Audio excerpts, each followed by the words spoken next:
What's up, everyone? Welcome to This Day in Philly Sports History for February 28th, 2025. I'm your host, Jim Montgomery.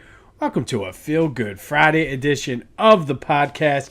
I'm feeling very extra feel-gooder today, and let me tell you why.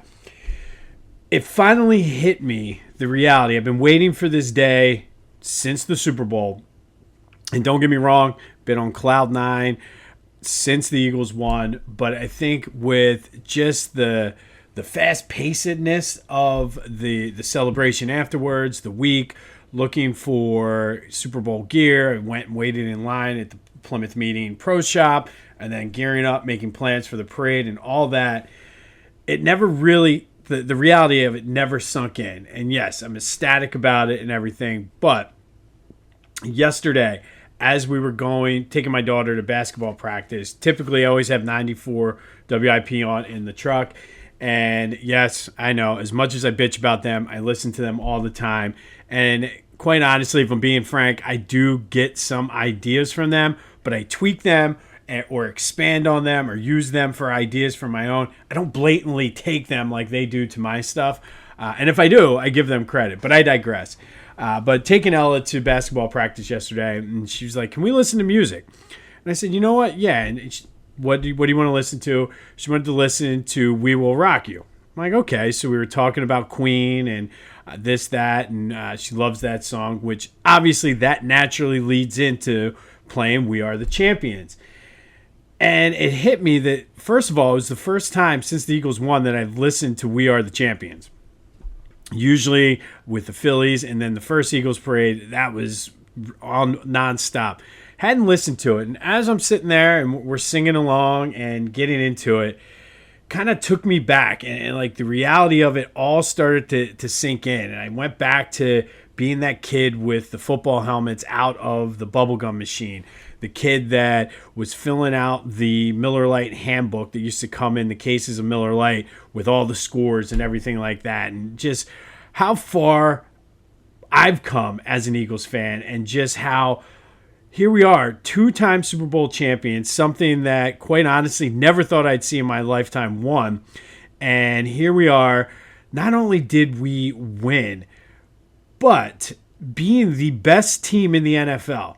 Far and away the best team, most physical, most dominant team in the NFL. And it really hit me. So I'm feeling very good today about the Super Bowl.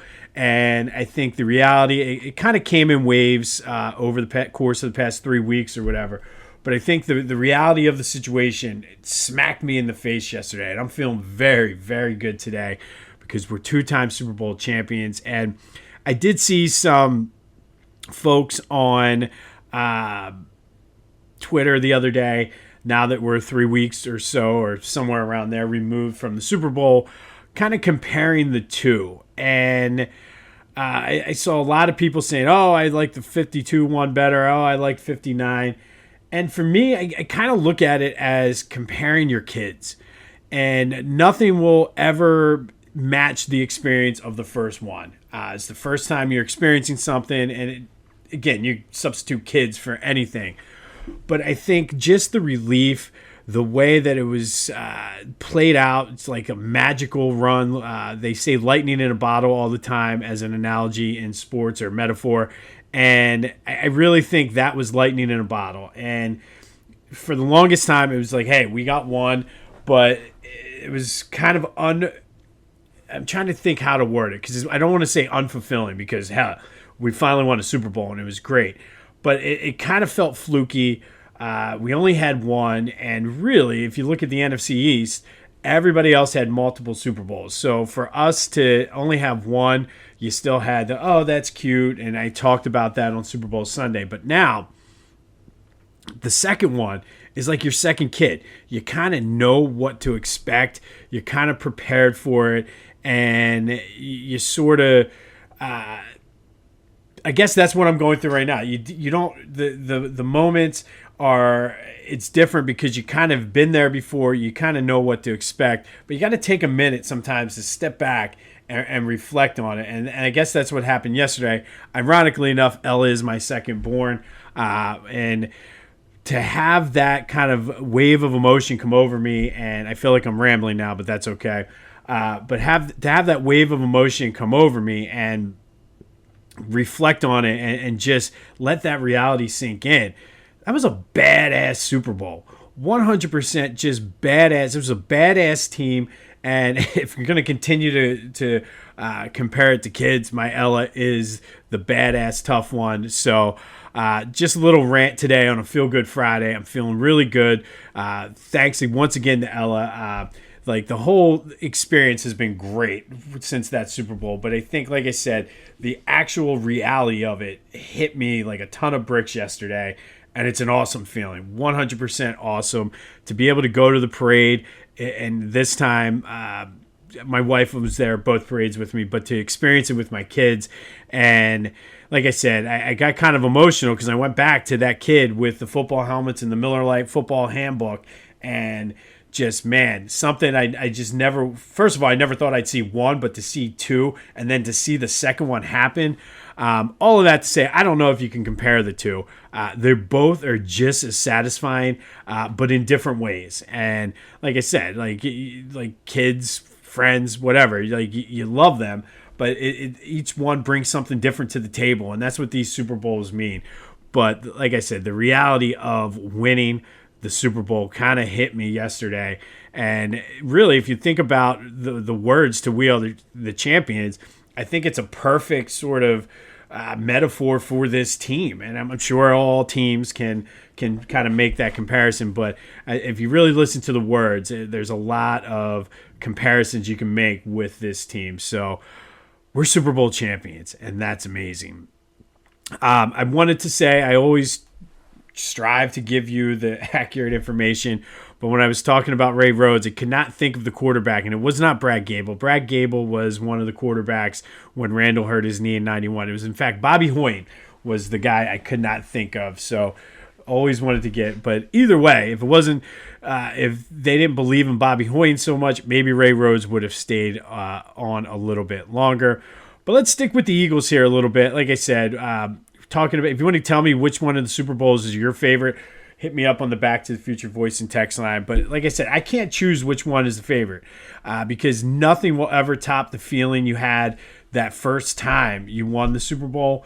But man, this Super Bowl 59 was just outstanding. And usually the Eagles, in my time, they were the team that would get blown out like that in a Super Bowl.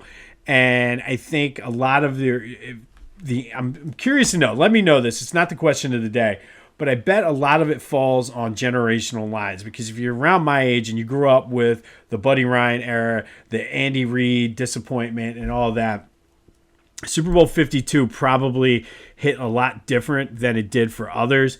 But I don't know. I don't think you can go wrong either way. But the reality of it is, we are Super Bowl champions, and like I said, it's been a great couple weeks here, but it's sunk in. You know how everybody says, "Oh, it hasn't sunk in yet." Well, yesterday for me, it sunk in, and goddamn, let's go win another one and go back to back. But in order to do that, you got to figure out who's going to be on the team first. Obviously, everything's in the combine right now, and I'd be remiss if I did not mention Mr. Combine, Mike Mamula. Hopefully, I know they used to put more stock in some of the physical attributes at the combine, hence why Mike got picked over Warren Sapp. But it is combine week, so looking at the rookies, and lots of talk about Myles Garrett, who did come out yesterday and said he's not signing an extension with the Browns. So they're standing firm that they are not trading him. But I did see this little nugget, which I didn't ever really put the connections together. And everybody's talking, oh, he's going to go to Washington or Detroit. The Eagles are kind of in the mix as well. There's talk about Howie Roseman not allowing him to go to Washington. And first of all, I don't think you can do that if you're Howie Roseman. You can't say, oh, well, we'll up and give you an offer you can't refuse just so he doesn't go to Washington. I feel like that's like a loser mentality. And I don't see Howie Roseman necessarily doing that. And I know that's what the rumor was. However, the general manager of the Cleveland Browns is Andrew Berry, who worked under Howie for a year. So there already is an established relationship there. I don't know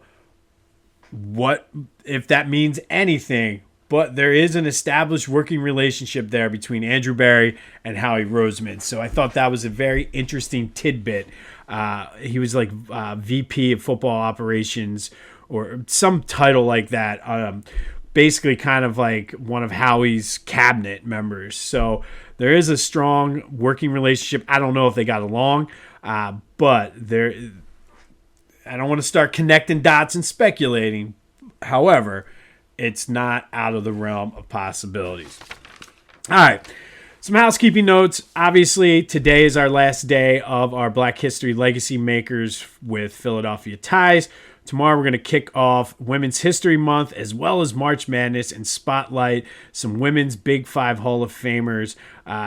There's so many to choose from, and narrowing this list down, there's going to be some that I probably left off that I shouldn't have, but it was just there are hundreds of, or maybe not hundreds, but tons to choose from, and only 31 days. So I had to kind of whittle it away, but we'll start that tomorrow.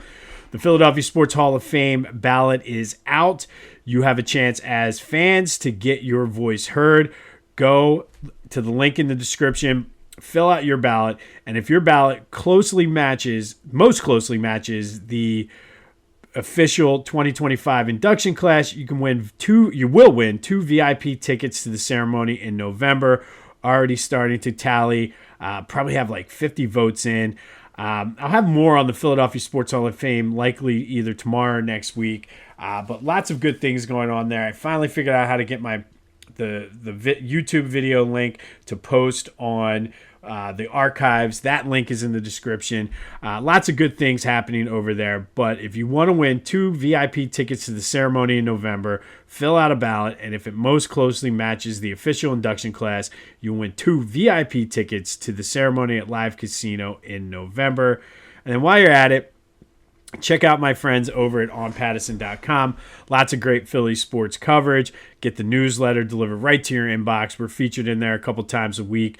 John and the guys over there are doing a great job, so go support them and check it out. You might learn something too. Be sure to follow me on social media, Jimbo_Mott on Twitter and TikTok. On Instagram, at PhillyJimbo. Subscribe to the YouTube channel, Jimbo_Mott. Continue to spread the word as big things are on the horizon for us this year, so just continue to spread the word. I do want to, before we get into the rest of the episode, I do want to say congratulations to the Upper Dublin boys basketball team who just completely destroyed Holy Ghost Prep last night to win the District 1 championship.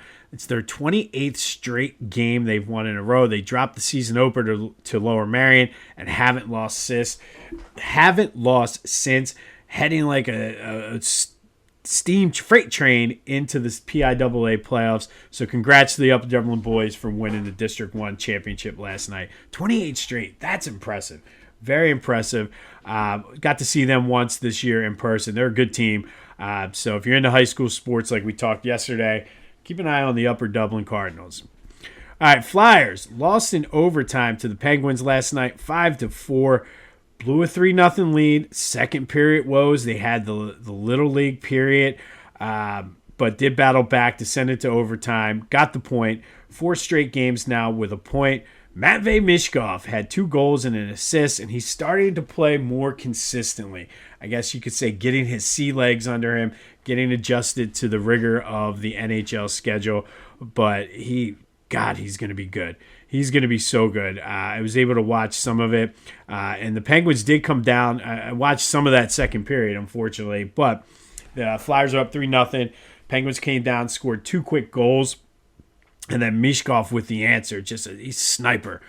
He's going to be so good. If you haven't had a chance to watch him yet, I highly recommend it. There's 22 games left in the Flyers season. They're 6 points back of the final wild card spot. So they're going to give us some entertainment that the Sixers obviously are not. So Flyers lost 5-4 in overtime last night to the Penguins, but got the point. Very important at this point in the season. Get points any way you can. All right, Phillies. Interesting one in Clearwater yesterday. They tied the Yankees, but that's irrelevant. But Chris Wheeler, I always say that. Zack Wheeler looked sharp. He was in midseason form yesterday, 4 strikeouts in 2 innings. But Kyle Schwarber, and the whole thing is interesting to me. Still have him, he was batting leadoff.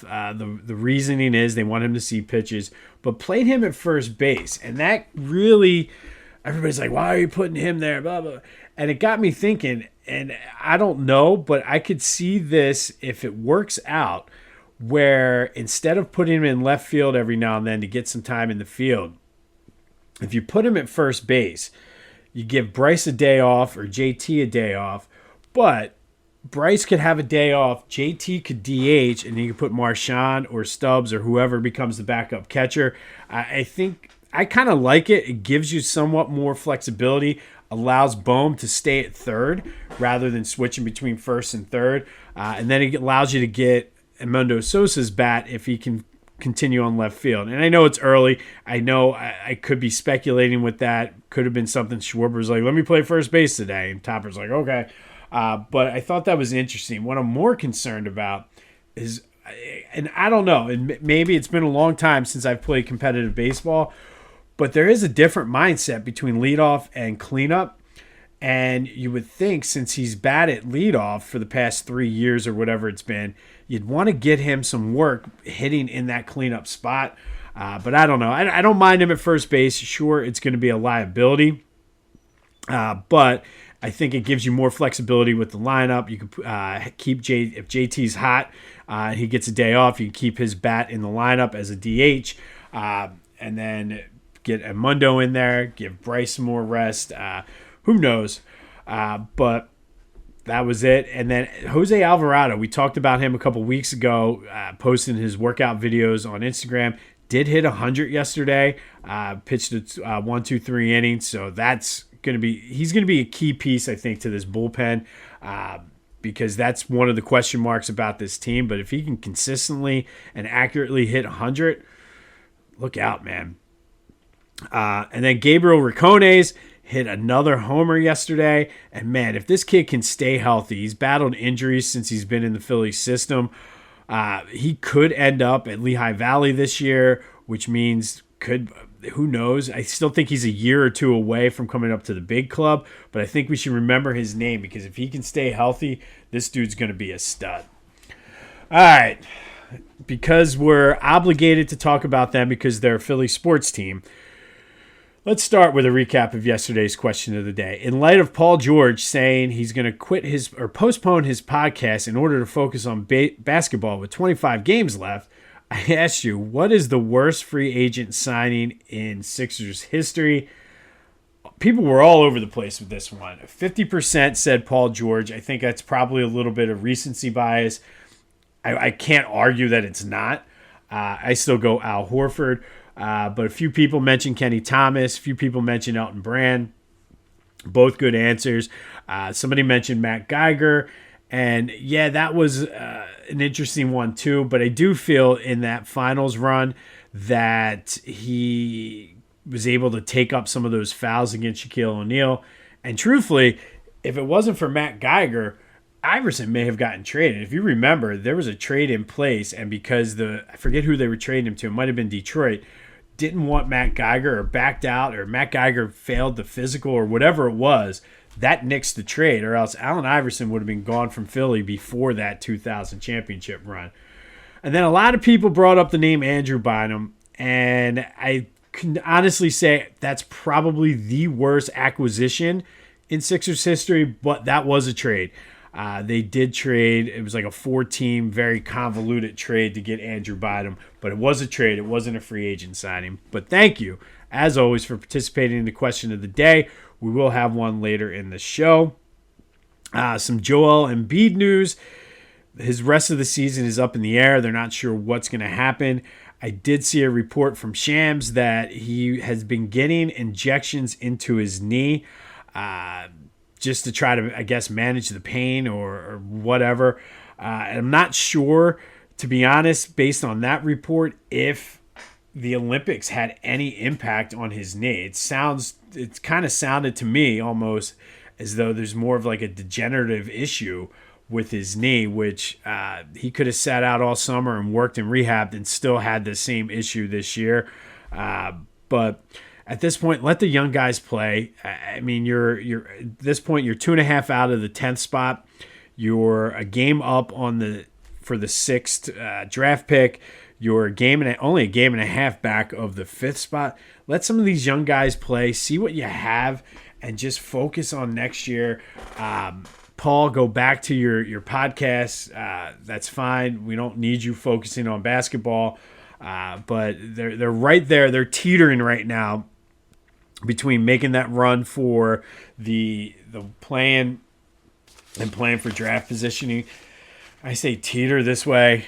Try to move up, because the lower your draft pick is, the harder it is to fall back out of that 6th spot. So, and who knows? You can always have a shot of winning the lottery. Maybe because Adam Silver was there when Josh Harris announced the new arena deal. They're talking very hard about getting a WNBA team. Maybe because the NBA lottery is the most insanely secretive, shady thing there is. So who knows what goes on behind the scenes, but hey, maybe they'll fix it so the Sixers can win the lottery. I don't know. All right, that's enough Sixers. I'm feeling good on a Feel Good Friday. I don't want to bring it down anymore. Check out my boys over the Clashing Conferences podcast. Lots of good things happening with their sports fan network in general. If you go to clashingconferences.com, you can go check out what they have what they're offering and what you can do and how you can get involved. And then Philly Goat. Get the shoes. It's canvas loafer season. I just ordered my slides yesterday for the pool. They got you covered when it comes to shoes. I'm still trying to figure out, like I said, the bird wings, how to coordinate that with shorts. I just don't know if I got the legs to pull it off. But go check out what they got. Get the championship. Every time I look at those championship shirts, I talk to you about the one with the team that's like the 92 Dream Team one. I just realized looking at it yesterday, A.J. Brown's reading Inner Excellence on the shirt. So go buy the shirt. Go check out everything Philly Goat has to offer. Be sure to use the promo code Jim Montgomery to take 10% off your order. That's phillygoat.com. Promo code Jim Montgomery to take 10% off of your order. All right, today, got a little Feel Good Friday doubleheader. 2 important events happen on this day in Philly sports history. First, we're going to go back to 2008. And on this day in 2008, the MLS announced that Philly had been chosen to get an expansion team. The Philadelphia Union will begin their play in Chester in 2010. This year, the Union are celebrating their 15th season. Hard to believe it's been 15 years. I still remember the day that they announced this.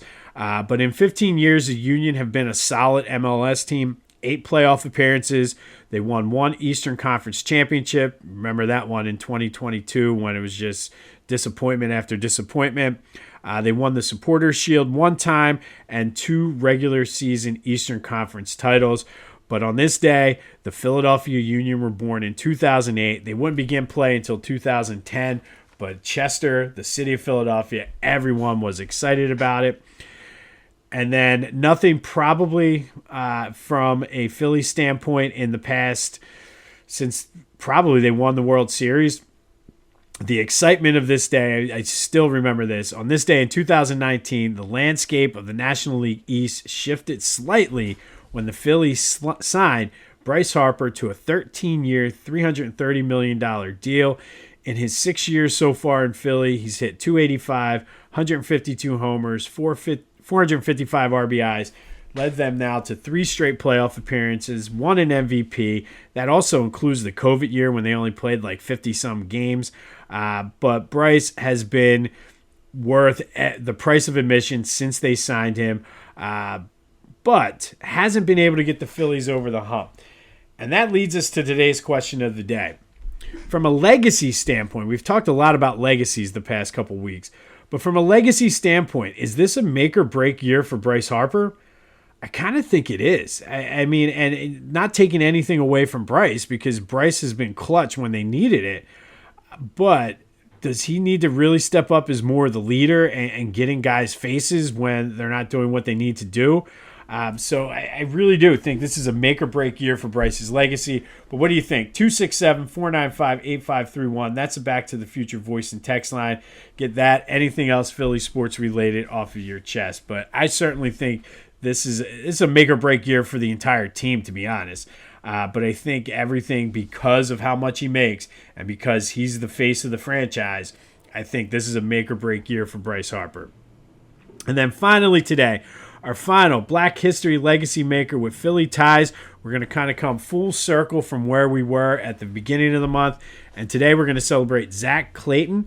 Zack was born in Virginia but moved to Philadelphia as a kid, graduated from Simon Gratz.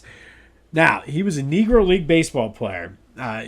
Average, nothing spectacular. He wasn't a superstar. But he also was a professional basketball player, and he played with the legendary New York Rens with Tarzan Cooper. He grew up in the Christian Street YMCA playing with Tarzan.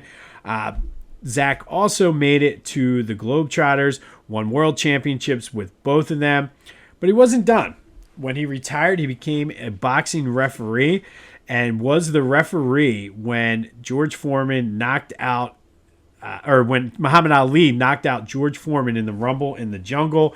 He was also the ref for Muhammad Ali's last fight against Trevor Berbick. So Zack is in the Naismith Hall of Fame, the Philadelphia Sports Hall of Fame, and the Philadelphia Basketball Hall of Fame. But all of his accolades on the field and on the court and in the ring are well documented and great. But he was just a great community guy. He served in the Philadelphia Fire Department as a lieutenant for 26 years. Basically a community hero, always serving as a mentor, helping out young people, and inspiring so many that you can do so much, especially as an African American at the time in Philadelphia. But Zack Clayton is today's final Philadelphia or Black History Legacy Maker with Philadelphia's ties. Negro League baseball player, Hall of Fame basketball player, boxing referee, ref some of the biggest fights. I know from talking with my dad how big that Ali Foreman fight was.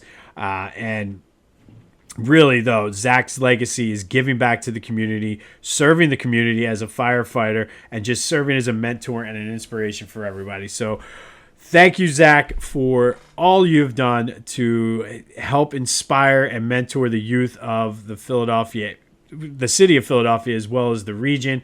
Thank you for your accolades on the court, on the field, and in the ring. And we salute you today as our Black History Legacy Maker with Philly ties. Now, hope you enjoyed the Black History Legacy Maker Spotlight we did this month. If you want to go back and listen to any of them, I do have them cut up into just the Black History Legacy Maker clips on YouTube, on my social media. But hopefully you got something out of that. But that's all available on the YouTube channel. That's why I tell you to subscribe. On this day in 2019, Philly signed Bryce Harper to a 13-year, $330 million contract. Still has not brought home a title yet, but is this the year? I don't know. Is it a make or break year? Let me know your thoughts on that as well. And then in 2008, Philadelphia was named an expansion city for the MLS. The Union would begin play in Chester in 2010. Hopefully, they will be bringing home an MLS Cup soon. Let me know your thoughts on the Super Bowl. Like I said, I can't choose between the two, but the reality has finally sunk in, and we are Super Bowl champions here on a feel-good Friday. Be sure to check out those Upper Dublin Cardinals as they gear up for the PIAA state playoffs. This has been This Day in Philly Sports History for February 28th, 2025. My name is Jim Montgomery. Go have yourselves a feel-good Friday, and until next time, I'll see you when I see you.